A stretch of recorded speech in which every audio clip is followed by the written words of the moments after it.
Welcome back, everybody. This is Eric and Matt, and this is Life, Liberty, and the Pursuit, your beacon of freedom and the American way of life. Tune in every Friday for a new episode as we dive into the world of liberty and what makes our country great. All right, welcome back, everybody. This is Eric and Matt here with Life, Liberty, and Pursuit. Hello. I hope that everyone has had a great week. And man, we are settling in for a podcast, and this one's going to be pretty laid back compared to some of the other ones that can get into some pretty intense conversation. Oh, yeah. In today's podcast, we're going to be doing a flight. If you guys are not familiar, we have our Fight or Flight series where we go into a variety of different food, beverages, all different kinds of stuff, alcoholic beverages, everything in between. In today's flight, we're going to be discussing canned cold coffees. Now, the varieties of coffees that we have here are commonly found in vending machines in Japan, Asia, all across the place, United States. We've got a wide variety of different ones, and especially Japan. Like when you visit Japan and there's all these little quirky vending machines everywhere, and they spit out all kind of little random products. These are like the kind of little cans of coffee you can get from vending machines and stuff. And I personally am a cold coffee kind of guy. I love cold coffee. So this is going to be a lot of fun. We're going to go through and try 5 different varieties of coffee. That's right. And I think canned coffee in general it's not a new product. It's a very young product in America. It's something that's happened, I'll probably say, in the last maybe 10 or 15 years that really kind of caught on in the U.S. But in Asia, it's been like that forever. So like both Korea and Japan, and those are just, I say those because those are the two I have the most experience with. They've been doing like canned coffee forever. I mean, it was just always part of the culture. Instant coffee in particular has been a very big influence in Korean culture. So in Korean culture, they have these little plastic containers, like little plastic sticks.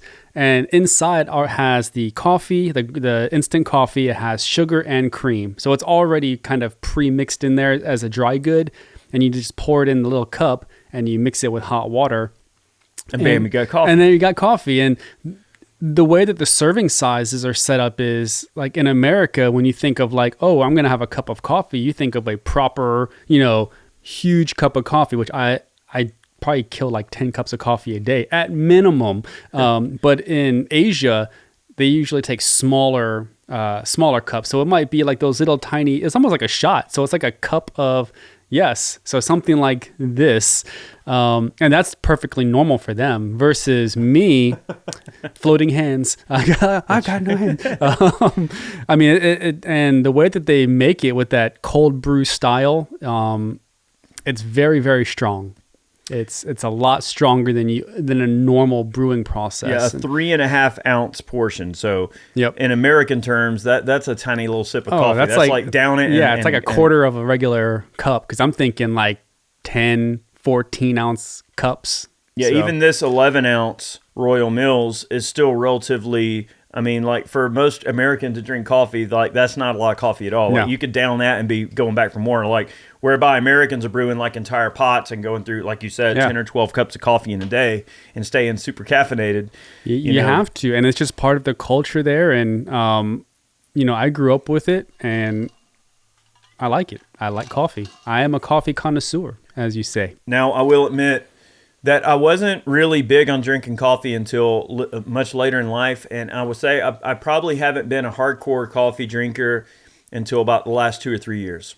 It is an acquired taste. It is one of those things where I agree with you. Like I've been drinking coffee for a while, but it is one of those things where you have to really learn to acknowledge and enjoy the different intricacies of what that coffee is. I mean, some people kind of go overboard, but I'd look at it like it's like you're tasting anything else. Like if it's a whiskey or a cognac, you can pick up on those small attributes where like different earthy tones, where it's grown, what that extra, whether it's nitrogen or whatever is adding to that growth process. You can tell the difference from where they're grown at. I think that what I'm going to really determine here in this particular podcast with you, Matt, is honestly treating coffee as a beverage and not so much as just an additive And I think that's what a lot of people get into coffee wind up doing is they'll try it black and they may not like the taste of it just in its black form because it's, it's bitter in a lot of cases. And some people might not really like that bitterness. Now, like my grandpa, when I was growing up, he would drink just straight up black, hot coffee. And I could never get around the heat, for one. Like when coffee came out of a pot and it's just hot as crap, I'd always have to add a little ice to it. Yeah. And then it's like, all right, well, if I'm going to add the ice to the point where it ices it down to where it's not so hot it's burning my lips when I drink it, well, I might as well just drink it cold because then the water melts and it's all watered down and it changes the profile of the coffee, especially if you're drinking it black. And then the other end of coffee is like where someone will add a whole bunch of sugar and creamer and additives and flavors to kind of hide the bitterness.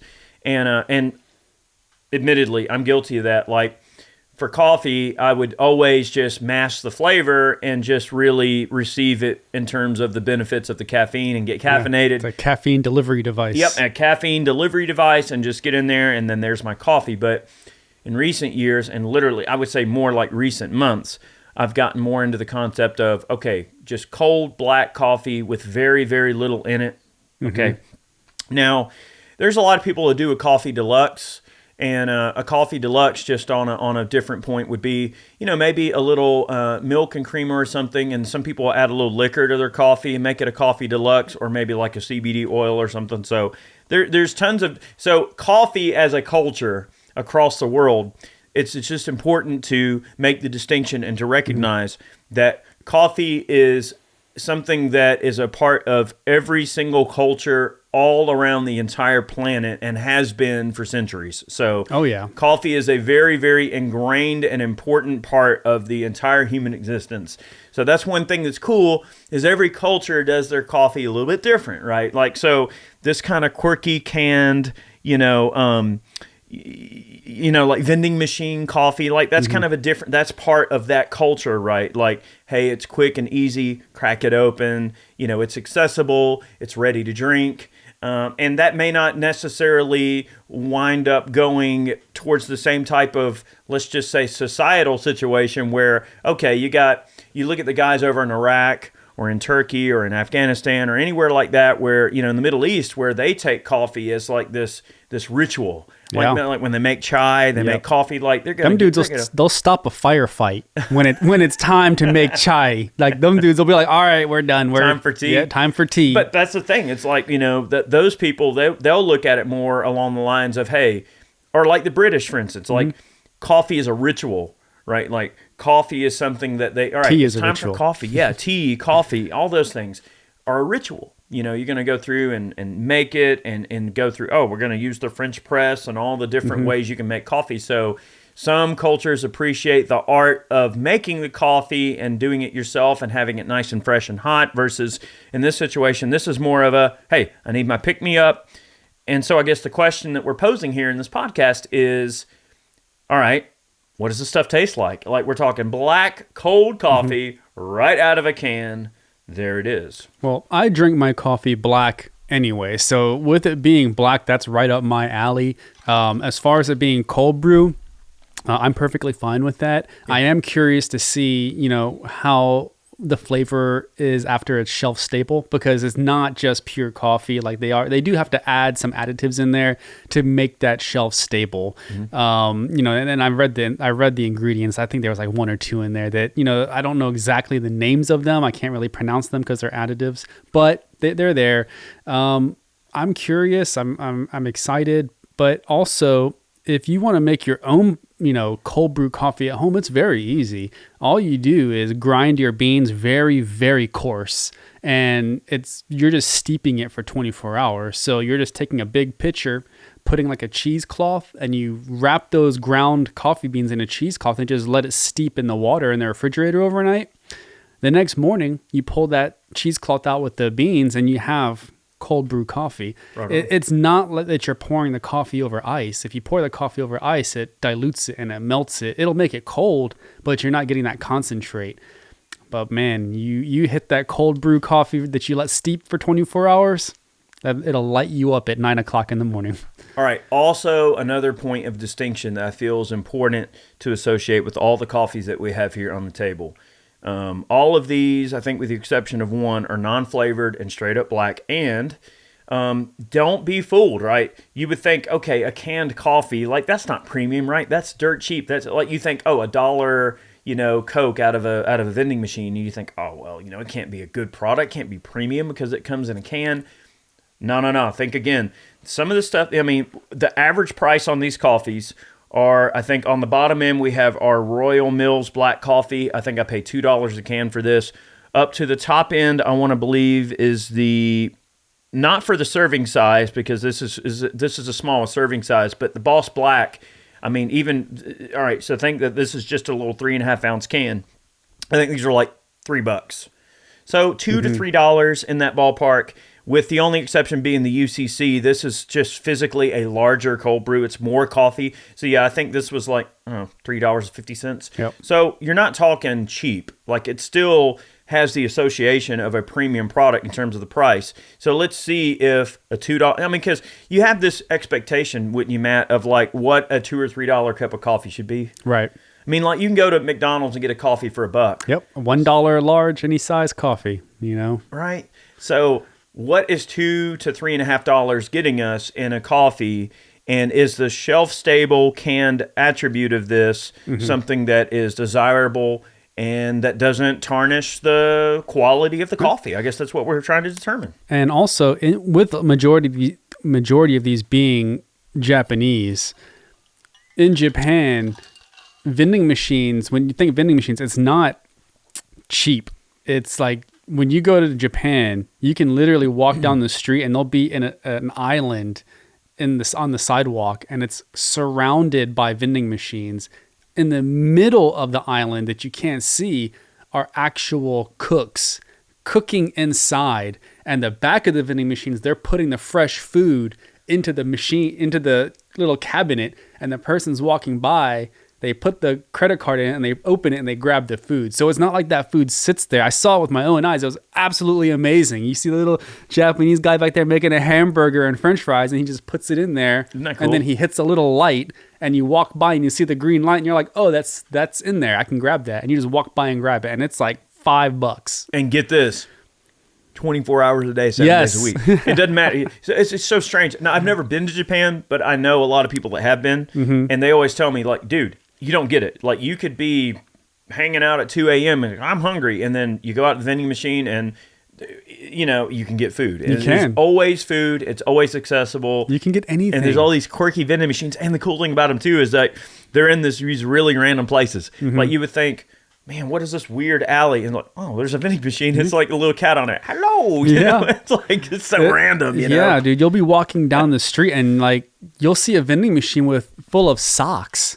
Like just socks. And you're like, why would anybody need socks? And then you see like this lady stop. She buys a pair of like no-show socks, takes off her like heels, puts on the socks, puts her heels back on, and then just walks off, because at that moment you realize everybody in Tokyo walks. Like it's a walking country. So like they have rain gear. Like you'll walk down, you'll see an entire vending machine of ponchos, and you're like, it's only good like 3 or 4 days out of the month, but man, when it rains, everybody's stopping to buy ponchos. Yeah, when you need it, you need it. Yep. And if there's a need that needs to be fulfilled, chances are there's a vending machine. It's just one of those weird things, man, that can associate with that. So we're going to get into our first coffee, and I'm going to try to go somewhat in order of price. Yeah. And our first one is the Royal Mills black coffee, unsweetened, and most of these are just black unsweetened coffee. All right. Now, we actually had to dig to figure out this website to get a little bit of information. This coffee comes from Hawaii. All right. And this is actually imported and sold. It's a product through the United States. So it's Hawaiian. But I couldn't find a lot of information in terms of Royal Mills as a brand. But we did locate the website where the coffee actually originates from in Hawaii. And it's OTOEN-USA.com. So it's and it's a very crude and basic website, but I'm just going to read right off the website. Yeah. If you guys are watching, it looks like you had like a 6-year-old make your website. Well, look, fix that. Here's the thing. They're busy making coffee. They ain't got time to mess with websites. Yeah. Okay. Let's see. OTON Hawaii LLC continues to bring healthy and refreshing drinks to the Hawaiian Islands and across the Pacific. Starting with just a few guava and passion fruit drinks, our beverage selections have grown into the Aloha Made lineup of 18 naturally flavored fruit drinks, premium green tea and iced coffee drinks, all right, that we're about to try, round out the selections and our commitment to produce only the most wholesome and natural products. Quality local ingredients such as Maui cane sugar and tropical fruits go into making our goods, ensuring a standard and taste quality our customers have come to expect in every sip. Let's see. I'm just going to paraphrase. They were established in 1987 as Hawaii's most popular maker of, I'm sorry if I mispronounced this, salmon noodles, salmon noodles, and Aloha-made tropical fruit drinks. And fit was a natural one. But with the change of focus to our core business, the SNS line of products was sold in 2006 to better position ourselves as Hawaii's leading beverage manufacturer and distributor. All right, so interesting. It says, I'll pour you some our coffee. affiliate company, ITON, in North America, markets Asian teas and beverages to the mainland and Hawaii. So I would imagine that's what we're dealing here. That's the Royal Mills brand, which is basically sold under this sort of subsidiary or big conglomerate, if you will. $2 for this can of coffee. That's... Looks nice. Yeah. I mean, it's got it looks like your, typical black coffee. It isn't as dark, so I wouldn't think this is a dark roast. But, I mean, you know what it smells like? It smells like, do you remember that cereal called Smacks?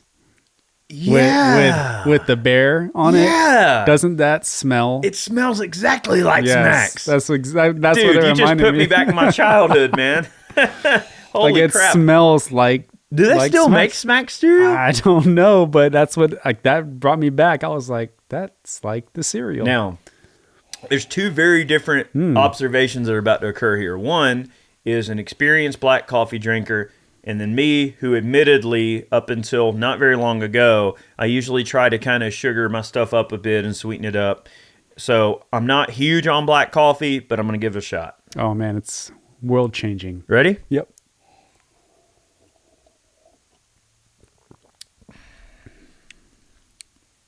I mean, that's pretty light. That is some light medicine. I'm kind of expecting black coffee to be bitter. Yeah. So it has this, so it's not real bitter like you would expect a straight up black coffee to be. So yeah, I could totally just pour that on some ice and drink it with no sugar or anything and know that it's not super bitter. For me, that's what always got me with coffee. Black coffee was just how bitter and strong it was. But this doesn't have a strong flavor at all. This almost makes me think of coffee that's been sitting out in a pot all day, or coffee that like is watered down. Like if you iced it down and then forgot about it and came back and it was watered down. Yep. I don't mean it in a disrespectful way to the brand and the sanctity of the product. I'm not saying it's not a good product, but it definitely doesn't pit me as a non-experienced coffee drinker as being like a black coffee. Like it tastes very neutered. It does taste very watered down. Like it almost has like no flavor to it. Like it has a very good aroma. It smells very good, but flavor wise, it is a little bit lacking. Yeah, it really doesn't taste like anything. Yeah, didn't, and I think that might just be by design. Maybe they do have to appeal to like the lowest common denominator, so they don't want to. They don't. You have to think any company that's in business has to, try to approach the business as how do we appeal to the largest group of people, and that's to not have a super strong coffee that's not going to have you jumping out of your seat. It's not going to have you kind of, suck in your teeth because, it's so bitter. So, I mean, if that was the goal, which I think it is, they probably did a great job because it's a very plain black coffee. And to be fair, let's say that you are the type of person that likes to doctor your coffee up a little bit. That's totally a great basis to do that. Yep. Because it's not real bitter. It's not real. It's not super flavorful in any other extreme. It's just very basic. So yeah, if you were to pour just a little milk and cream in there, or maybe a little sugar or something, or maybe your favorite coffee additive, that could totally just be something. Now, look, would I associate the quality of that product with $2 though? I mean, like, I would almost expect that can of coffee to be like $1. Yeah. I mean, I've tasted McDonald's coffee that has a little more flavor than that. I mean, and to be fair, I mean, I'm just being honest. And I think you brought up a great point. Asian culture and Japan has a very, very large presence in Hawaii. Hawaii has a very large Japanese culture, and in Asia, it is typical to use sweeteners and cream. Like that is a normal thing. Like they actually, so they don't look down on you if you don't drink it straight. They don't, and most people don't drink it black. It is common, like most of these canned coffees usually come mixed, like creamer and sugar already in it. I know all the instant coffees that you add hot water to all have cream and sugar mixed into it anyway. So it's very unlikely that they would not be using that as a base. It is very fair to mention that I would just like to say that in my journey to find unsweetened black canned coffee, it's actually kind of difficult to find it. So you're correct. Mm-hmm. In most of the searching that I've done, most of the canned coffees are already flavored in some way, whether it's a matcha, like the green tea type coffees, or whether it's, that type, or green tea in general. I think, in fact, this UCC, like this black coffee here, they do a matcha green tea, they do a vanilla one. The black, unsweetened ones are actually a little bit harder to find, and I actually had to go out of my way to locate these so we could do this flight. Now, I've been trying to kind of turn a little bit of a corner in life in that I'm trying to eat healthier, I'm trying to lose weight, I'm trying to exercise more and lift more weights and get in better shape. And part of that is, hey, how do I cut carbs and how do I cut sugars out of my diet? So how do I get my caffeine fix without drinking something like sodas? That was my battle that got me into this journey to discover a cold coffee that is unsweetened, that I can tastefully and respectfully sweeten just enough to make it palatable so that I'm absolutely consuming the fewest amount of sugar and carbs that I possibly can. That was my goal. Now, the old-timer approach would be like, well, Sonny, just pour it in a glass and drink it black. What are you doing? Mm-hmm. Okay, sure.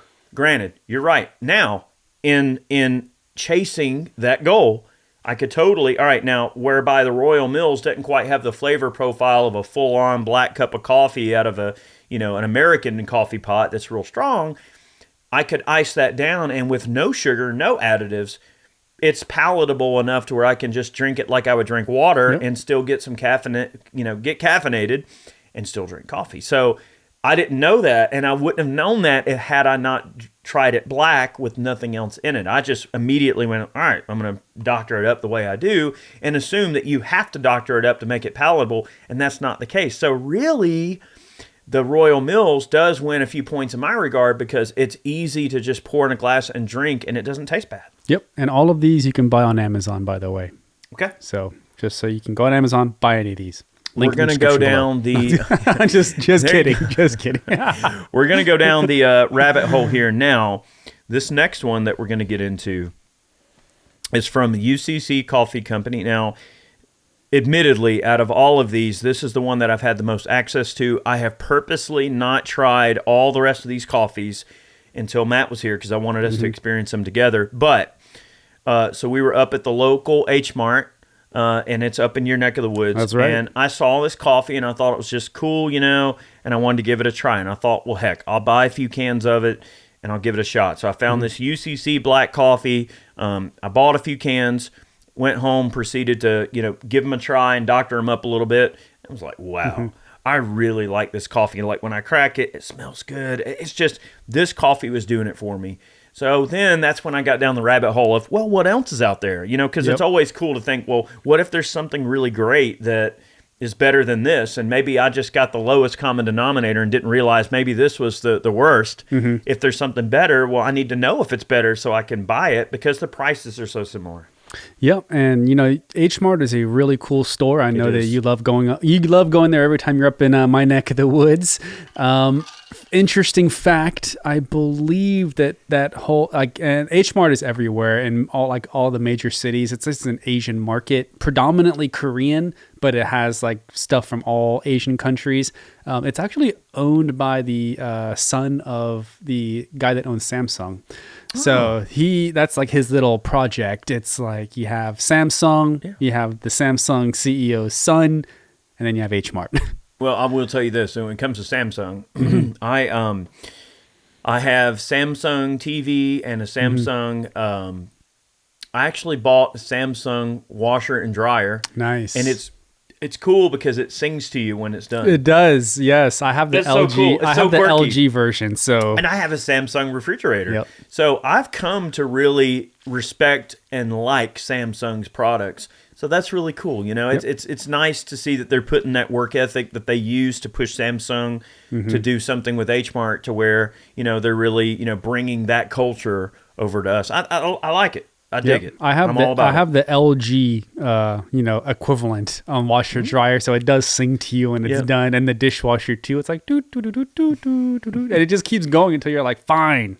All right, were we able to find information on UCC? Because I think here's the thing. Yes. The English version of this website just has some very basic information because this is a Japanese company. Mm-hmm. Yeah, product of Japan.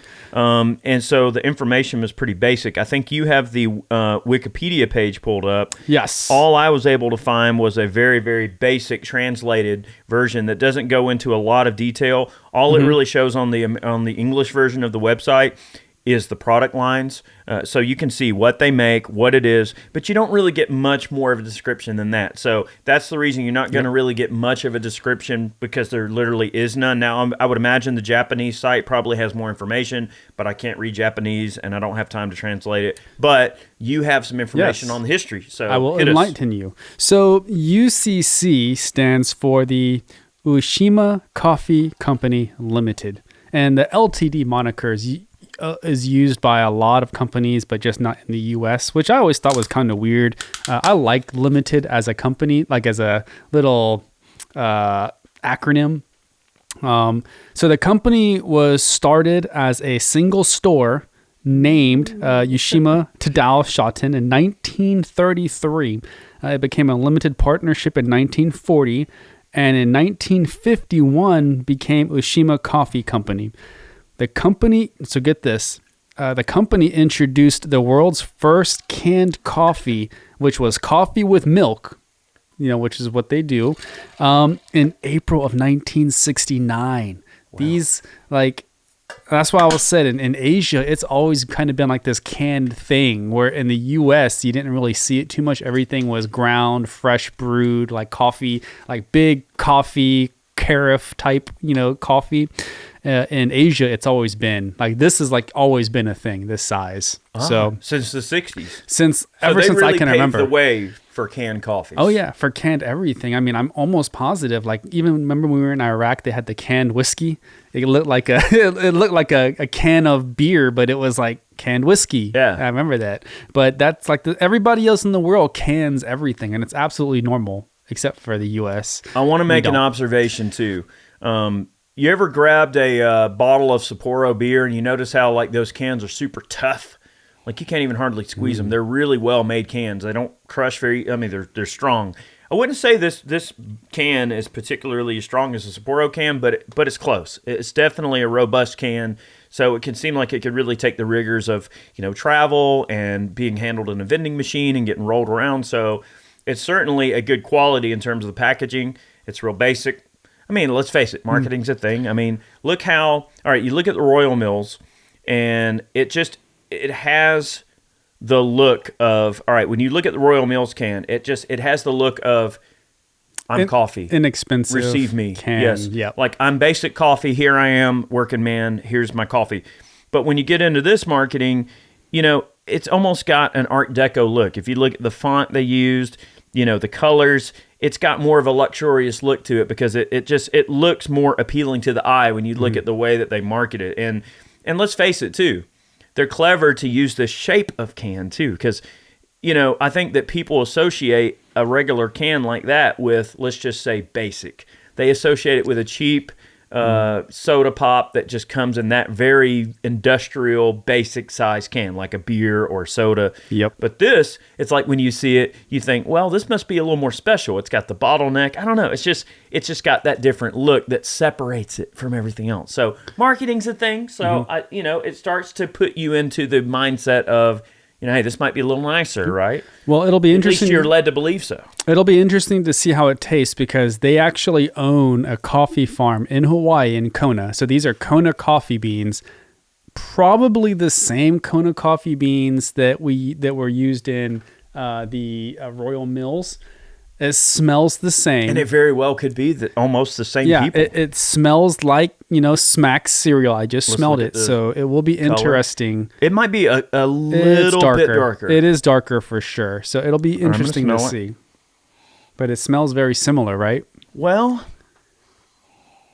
yes. I mean, you're getting that, like Smack cereal if you've ever had it. And so that Smack cereal is what, a corn-based cereal? Yeah, it is a sweetened corn cereal. Yeah, that's the best. I wonder why it has that smell. I don't know, but I know that I liked it, and I like drinking the milk afterwards. It was really good. But let's give it a try. Yeah. Oh, that's significantly better. That, you see, I don't know how they do it, but it almost has like a soft, velvety, like, texture when it goes into your mouth. When it goes in your mouth and it hits the back of your throat, it tastes like velvet. Dang, son. Wow, this podcast is getting X-rated here, man. Wow, I will say it does taste considerably more bitter. So, but see, I like it. In my layman mind, the way I'm going to associate it is, well, if it's more bitter, then it must be more strong. I mean, in layman's terms, that was the only way I would approach it. That's what I'm looking for. Like, I'm looking for that bite. Like, I want the bite. When I drink it, I want it to taste like coffee. And that tastes like coffee. That is good cold brew coffee right there. It is. I'm going to go ahead and jettison the rest of mine in here. Now, this coffee in this tumbler is coffee that I've got doctored up with a little bit of milk, and I use that Kabani sweet cream. Not much. We're talking, just a little splash, just enough to knock the edge off. But no, that is outstanding. This is the coffee I've been drinking the most. Now, granted, I've been doctoring it up, and that's the first time I've really had it black. Oh yeah, and it's strong. Yeah, I would say considerably more strong than the Royal Mills. Now, considering it comes from Hawaii, it's probably the same beans. Maybe we could just chalk it up to a slightly different brewing process, maybe? Maybe absolutely. It's just made different. I'm sure. I mean, honestly, come on. You can tell. Look at the cans. One company obviously puts more effort into the brewing process. Yeah. It costs more by, what, $1 a can? This was $2.50. So the Royal Mills was $1.99 at H Mart. Yep. These they sell for $2.59. So it's 60 more cents. Yep. And I mean, world of difference. I mean, even in the way that it looked, this had a richer, darker color. It had a much more robust flavor. It's just more enjoyable. It wasn't like it's not like drinking coffee water. That reminded me of coffee water. Right. This reminds me of coffee. Now, I have to make a confession. Okay.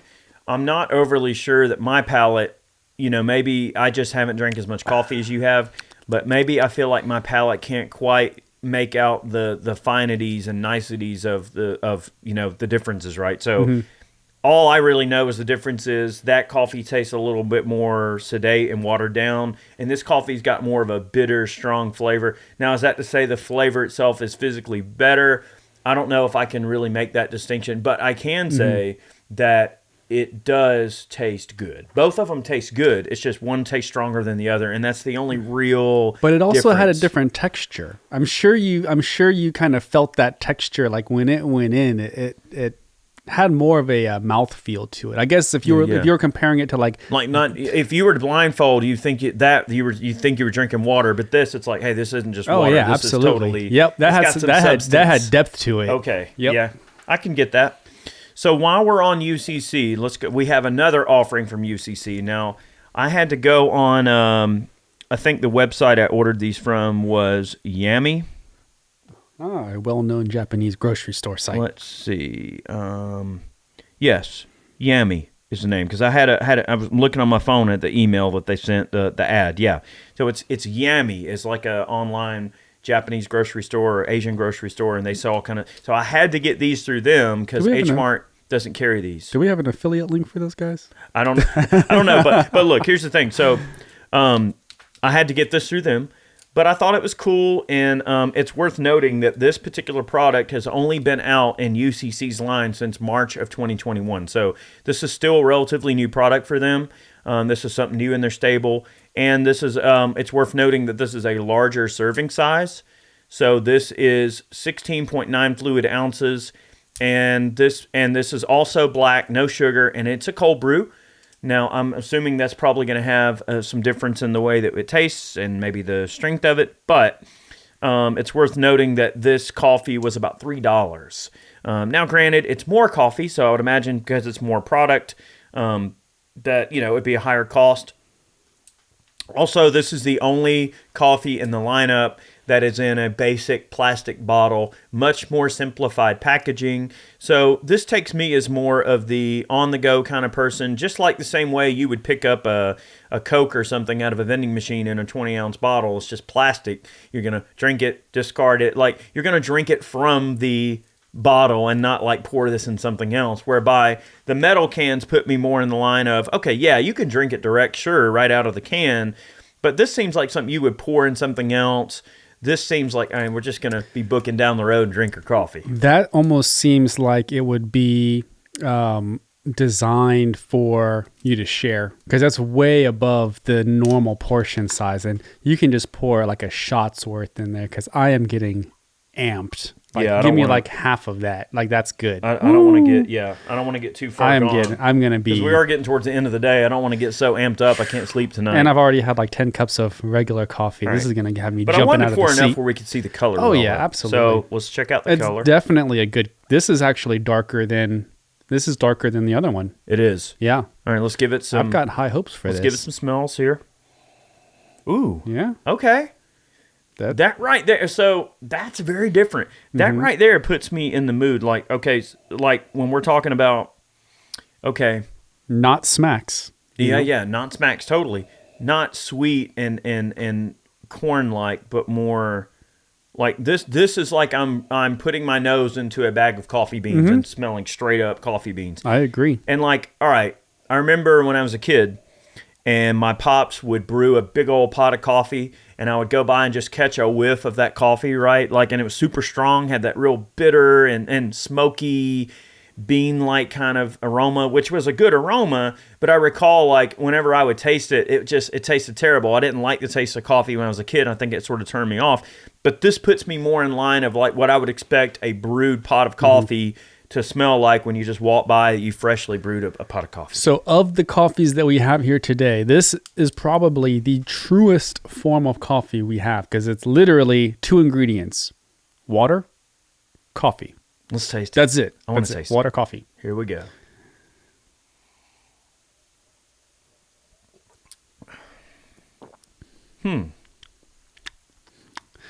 That is interesting. That tastes nothing like coffee. Like, I don't know what that tastes like. I'm getting... But that ain't coffee, like, in my opinion. Look, it's kind of a... I have hints of coffee. Like, if you kind of, take some in, the aroma as you're drinking. Like, a lot of times when you drink something, you're also kind of smelling it. And, like, those two senses sort of blend together and they kind of... meld together a little bit. So yeah, it's like it's got that coffee vibe, but kind of in the same way that the Royal Mills has the coffee vibe. Like it almost has that watered down coffee taste. It smells great. It's got a nice color and everything like that, but I don't know. It puts me into the mindset of being just a very basic. Yeah, that's disappointing. Honestly, I had much better aspirations for that. Yeah, especially for a $3 coffee. But it's $3 by volume. That's the thing. I think with this particular one... You think maybe we're still in the same price point as this if you scale down the portion? I think on this one, you're paying for portion size versus like 3.5 ounces, Well, I have to say, so far at the 2 UCC products, now granted, okay, when we were looking at the website, there's so much stuff on their website. They have a bunch of different things that UCC sells. So I'm looking forward to trying some of their other products. And I really like their brand. I like what they're doing. I have to say so far, this is definitely the winner for me. Is the UCC black coffee is what's doing it for me so far. Well, you just hold your breath because we have 2 top contenders coming in today. One weighing in at 3.5 ounces and the other weighing in at 96 milligrams. I think that the price on these 2 coffees is pretty similar. So why don't we start out with the lightweight, the little guy, and then we'll get up into the tops. All right, Doesn't that have like a premium look to it? This is 275 milliliters. Okay. And it can be served hot or cold. So let's break out that Suntory. Now, look, all right. This is the one I've been wanting to try the most. When I saw this on the website, you know, when I think Suntory, I think, well, you know, with the Suntory, I always think of like Suntory whiskey, right? Now, earlier you were doing some research, right? Yes. So enlighten us, because I know you've got the information there, but tell us about Suntory. So this is the Boss Black Suntory, and this is black coffee, non-carbonated, no sugar, no nothing. It's just black coffee. I mean, the ingredients are literally water and coffee. So let's put that in perspective here. So it's a flash brew. So it is a little bit different in how it is derived, but from their actual website, it's blending fine quality beans from major coffee districts such as Brazil, Ethiopia, and Colombia. Boss's cold black coffee is brewed and canned in Japan by award-winning company Suntory, the makers of the #1 bourbon, Jim Beam, and other fine whiskeys. So they own Jim Beam. They own Jim Beam as of 2014. And I know the Suntory whiskeys that I've ever had. We're talking the same people, right? Well, Yep. Yeah, as a brand. Suntory is a distillery. Yeah. Those Suntory whiskeys, man, they're fantastic. They are something else. They really are good. And so they acquired Jim Beam for $16 billion back in 2014. So, you know, they still an American company per se. The you know, all the distillers and stuff, they're still Americans. We're still making it here in America, and bourbon by law has to be made in America in new white oak charred barrels. So like it's not like, you know, you can change that. That's part of the you know, confines of how we produce bourbon. Just like a Scotch has, just like a Scotch has to have certain parameters that is hit. Suntory, on the other hand, does lend itself to coffee in a way that they really promote craftsmanship, and that's what put Suntory on the map, was that high attention to detail with craftsmanship, whether it is with, you know, grain alcohol, whether it's with bourbons or whiskeys. And even like you said before, when they used to have the weapons manufacturing, the barrels, was it Browning? They would do the Browning barrels, and they would straighten it with the tree when the barrels came out. Yeah, in the I think it was a Moroku factory in Japan where they were producing Browning shotguns. They had this like little old man that would take the barrels, and literally by eye he would look. And there was just a couple of like really strong pillars in the factory, and he would just literally go, and it's like a padded, you know, area, and he would just tweak them, and straighten them by eye, and so that devotion to craftsmanship is a very Japanese trait. Yep. So I must say, I have high hopes for this coffee because I'm very familiar with Suntory whiskey. I'm familiar with this brand. This is the most familiar I am with all these products so far, so I have very high hopes for this. And they believe in the product enough to put their actual name on it. So not a subsidiary, not like some, because what you find a lot with with distilleries, if they don't have enough confidence in that product to sell it, they'll put it at a different brand name. So like Jim Beam or even Buffalo Trace, they have all these different sub brands, and if it's kind of not up to their standards, they'll push it out as something else. But they believe in this product enough to put their actual name on there. This paints the picture of high hopes, and I don't think we're gonna be disappointed. Let's see.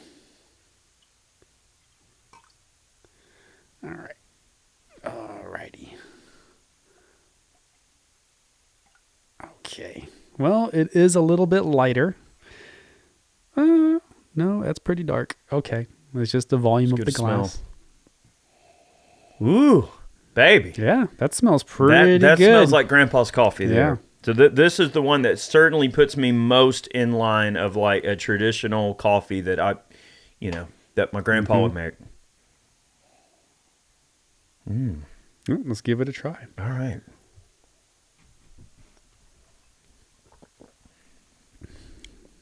That is very, very smooth. Wow. Yeah. That is good. That's very good coffee. No, that's legit. That is absolutely legit. Like it's creamy in a way that it doesn't actually have cream in it. And that's hard to do. That is very hard to take something that is bitter like black coffee and make it smooth. I'm going to have some more actually, I think. If you're going to do that, leave it to some master distillers.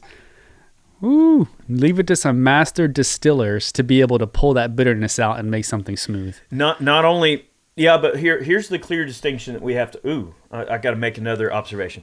Here's the other distinction we have to make as well, is that we're not talking pulling the bitterness out in the sense that it tastes watered down. We're talking. I think the distinction should be pulling the bitterness out in a way that still appreciates the spirit of what the coffee can be, but without it being bitter. So there's a difference. We're talking about the flavor profile. Yep.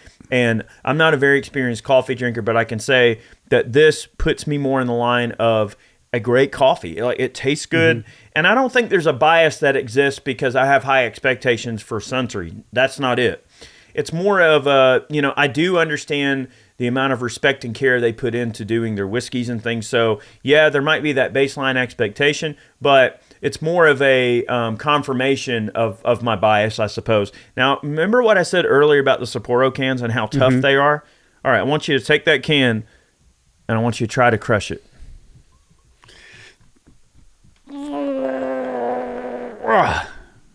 Barely a dent. It ain't happening. Barely That's a dent. a tough freaking can. Yeah. I mean, that is a real tough can. And it's exactly like the same type of vibe that you get from a Sapporo can. Yep. And see, That's the it's legit that care. can. Yeah. Yeah, they want to make sure that not only is the product made well, but it arrives safe, that it doesn't bust or pop. I mean, and that it can be ran through vending machines. So there's a totality to the way that they're approaching what they're doing, right? So it lends itself well to just about anything you could ever want to do. Like this, you can it's flimsy. I mean, and even the other UCC is pretty strong, but that is squeezing next, that bastard is. That's next level, dude. You barely got it. Yeah, that's. Yeah, dude, it took like all my hand strength just to dent it that much. I mean, it's a tough can. It is. And that's worth noting. And you know what? I want to drink all this coffee. I ain't letting a drop of this go to waste. And you know what? I bought a lot of it. Nice. So I'm happy. I'm a happy boy right now. All right. You know what this reminds me of? This reminds me of Eagle Rare. If you were going to compare it to like a bourbon or a whiskey, I would say that's most comparable to Eagle Rare in the fact that it's very surprising. The first thing people, did you spray in your hand? Trying to squeeze that can? I figured as much because I stopped. I was like, no, we're good. Like, get the freaking veins popping out of my neck squeezing that thing.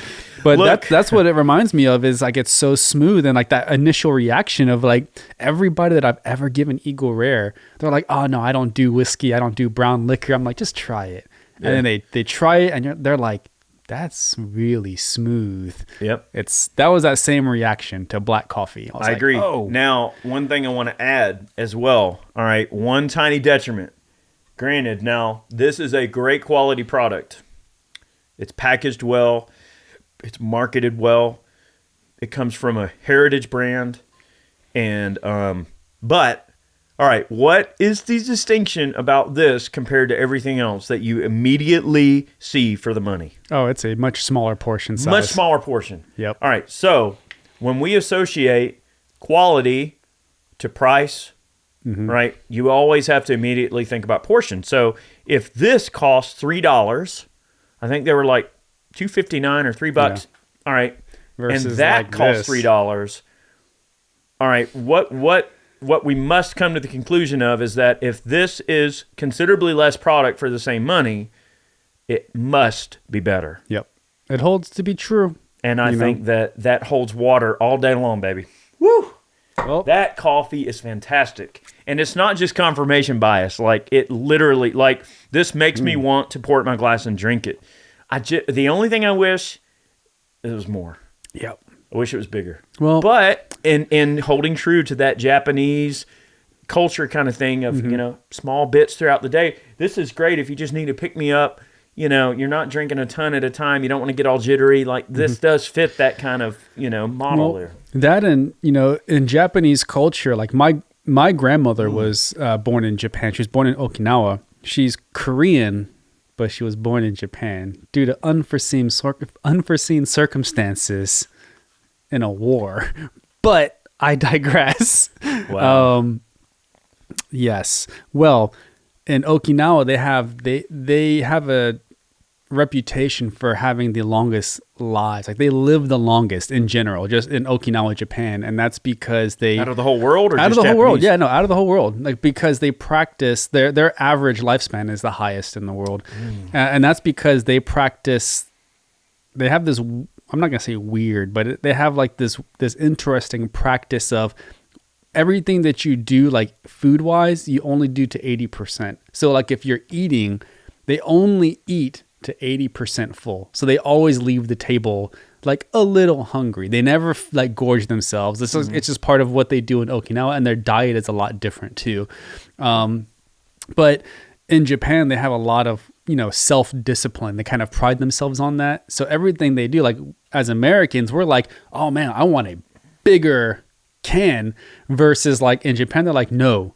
Their reaction is, you should be able to suffice on that little bit of coffee that you're giving. That's right. You're experiencing the artistry and the quality of what you're consuming, and you're not concerned about the quantity. You're more about the craftsmanship and the quality. Yeah, I guess you could say that. And that is part of the argument. I mean, so one could say, hey, at the 80th percentile, 80%. That we're just going to simply consume less so that we don't, gain weight or get unhealthy, or that we don't have, let's just say, the societal approach of, oh, well, that person is someone who takes more than they need. So, see, you have to think about the underlying context for why they live that type of lifestyle. And part of that could be, well, you know what? I don't have to drink a whole giant coffee because I have the best coffee. Yep. I can get my coffee fix and get a little bit of caffeine and go throughout my day and have something that's great, something that I can savor and enjoy. Well, it seems to me that that particular can, you would drink no problem. You can drink that whole serving, no problem. When I look at something like the UCC cold brew black here, that's like triple the portion size, this seems like it would be a chore to drink. Like, I would have to force myself to drink this. Or you'd have to, ice it down with a whole bunch of sugar and extra stuff to make it palatable. But something like that, or even the regular UCC black, I would drink that, no problem. All right, we have one last coffee to try here. This is the Maxim Top. Yes. And when we look at it says Maxim Espresso. So I don't know if maybe this one is just super loaded down with caffeine, like more of a traditional espresso. I mean, when you look at the labeling, the advertising on the can shows an espresso machine. So yeah, it's espresso. Now, in my layman's look, if I were to just pick that up, I might not have made that distinction immediately. It wasn't super well known. But, of course, this looks to be Korean. That's Korean, right? It is Korean. Okay. Yep. I can tell the difference. See, I'm not too much of a layman. All right, so we got our Korean coffee. Yes. And this is now, this one has what looks to be some maybe artificial sweetener in it. I saw that. It says sugar 0, and it says black, because typically espresso is black. Okay. We'll see, though. We're about to find out. Vitamin C. Oh, yeah. That's weird. Coffee flavor, potassium carbonate, vitamin C, sugar, ester. Yeah. I don't know, man. I will tell you that Maxim is a very, very well-known coffee company. They are like the Folgers coffee of Korea. Dongshu company. Out of Seoul. Yep. South Korea. Go. Yes, Seoul's in South Korea. Yes, it is. All right, let's give it a try. Because I'm like, yes, Eric, you tell me. Tell me about South Korea.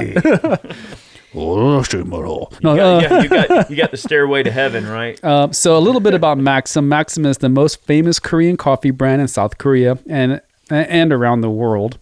Sure, if you say so. They have different flavors available, but Maxim Mocha Gold Mild is by far the most popular. What we have is let me turn this around real quick. This is the Maxim Top Black.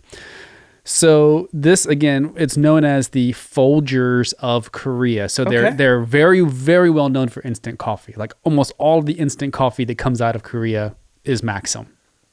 Oh. Okay. Much different. Look, I'm going to give us a little tiny shot of this because this is espresso. I don't want to be jumping off the walls this evening. Yep. And wow, that's got a very different look to it, my man.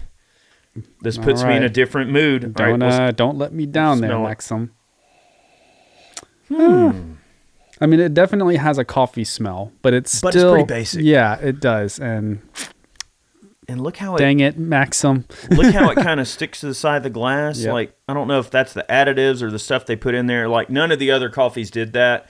It's got this kind of like froth. It does have some froth on it. It is espresso. Maybe that froth. Maybe that's part of it. All right, let's taste it. Woo, boing, boing, boing, boing. Man, that hits you. It like definitely when you drink it, has, it's like energy injection. It tastes like energy. Like I wouldn't say that's enjoyable. I think that has a purpose. This is like you need the fix. Yes, move on. that is the. Woo, what is the? Woo! It got right in me. Like, whew. What is it? Golden grain, the like grain alcohol. Like that is the grain alcohol of black coffee. Like they cut out all the pleasantries. This is straight up. You need to get caffeinated and get to work and get back to work. And you Hurry up, drink it now. Yeah, that's what that reminds me of. Because like you taste it, there's no pleasantries. They didn't do any of that nice velvety stuff. The smell is like barely there, but man, it definitely delivers the goods as far as caffeine goes. Because it tastes like caffeine, like energy. All right, so. We've really gone down the rabbit hole. I know we've gotten through all 5. We are kind of getting close on time here. So let's wrap up with determining, in order, like we always do with our flights, I think we can clearly and concisely say that the Suntory is the king. Yes, so that's definitely on top. Hands down. Yep. So who would be next? I would see if you think what I do. I mean, the UCC Black is definitely second. Yep. I would probably take Maxim as the third. Yep. Just for the pure energy that it's going to give you. Agreed. Oh, man, dude. I don't want to grade those next two. Those next two are very, very disappointing. All right, listen. By virtue of one of them, you get more product than the other for the same price. I would put this next. I don't Really? I'm not digging this. Like this right here, the UCC cold brew, it tastes nothing like coffee. It's like, on the downside. Yes, dude. Like it tastes nothing. I don't know what it tastes like, but it ain't coffee. Wow. But that's just me. I would probably. I agree with your assessment. Do you? I think we're on the same point. I think we're on the same. Because at least this one gave me a little something out of it, man. Yeah. But it just tasted weird, man. Like I don't know. Maybe it's because it's the only one in a plastic bottle. I don't know. And also in terms of what would do well on a vending machine, obviously we've kind of got the right order for like what's vending machine friendly. Yep. I mean, granted, plastics do super well in vending machines, but I agree. I'm a little bit let down by the cold brew. Not to say that it probably doesn't have its dedicated group of fans that like it. And to be fair, all right, UCC as a company, I'm just trying to be fair to him because, I mean, look, number 2, baby, she's in there, right? So it's in the running. So like UCC makes great coffee. But I just will say that their SKUs that are available on their website, they've got a ton of different coffees. So they do this cold brew in a flavored version. And I bet it's pretty freaking good. Probably, yeah. I mean, if you look at it just from a standpoint of, all the different types of black coffee that you could possibly get, I mean, the top 3, like you have 2 Japanese and a Korean and then an American Hawaiian coffee. Yeah. We have a pretty good spread there. And they all had their own unique attributes. Like this one obviously didn't taste the best, but you could feel the energy coursing through your body. Like when you drink it. To be fair, on the Maxim top, if you look at the ingredients and look at like where the beans and stuff come from, like you're talking Brazil, Colombia. So like you're getting beans from all over the world, like, Hawaii, I mean, Colombia. I mean, that does give you a little bit of an idea of like what the different beans from around the world taste like. So, but that Suntory black coffee, man, that was next level. That was really let me good tell stuff. you, I'm going to be getting more of that. Yeah. If you guys have the opportunity to find that on Amazon, buy it and try it. It's really good. Yep. I enjoyed it. Awesome. So, all right, y'all. Thank you so much for joining us on this flight. I hope you had a great time and hope you enjoyed learning about some of this coffee. We have many more on the way. I hope you all have a great week. Thank you so much for tuning in. Make sure that you, go through and give us some great ratings on all the different podcast outlets so that we can show up further in the search results. Also, if you follow us on YouTube, make sure to click that notification bell, subscribe. We appreciate the support. Go over to Ballistic Inc., pick yourself up a snazzy new t-shirt. That's one way that you can directly support the podcast if you wish. Have yourselves a great week. I'm probably not going to sleep tonight, but that's okay. I'll go upstairs that like button and lift a bunch of weights and try to get myself tired. And this video here. And that video. Have a good one. Have a great week. See you next week. Bye. Later. Thanks for listening to Life, Liberty, and Pursuit. If you enjoyed the show, be sure to subscribe on Apple Podcasts, Spotify, and anywhere else podcasts are found. Be sure to leave us a 5-star review. We'd really appreciate that. You can support us over on Ballistic Inc. by picking yourself up some merch. And remember, guys, dangerous freedom. Have a good one.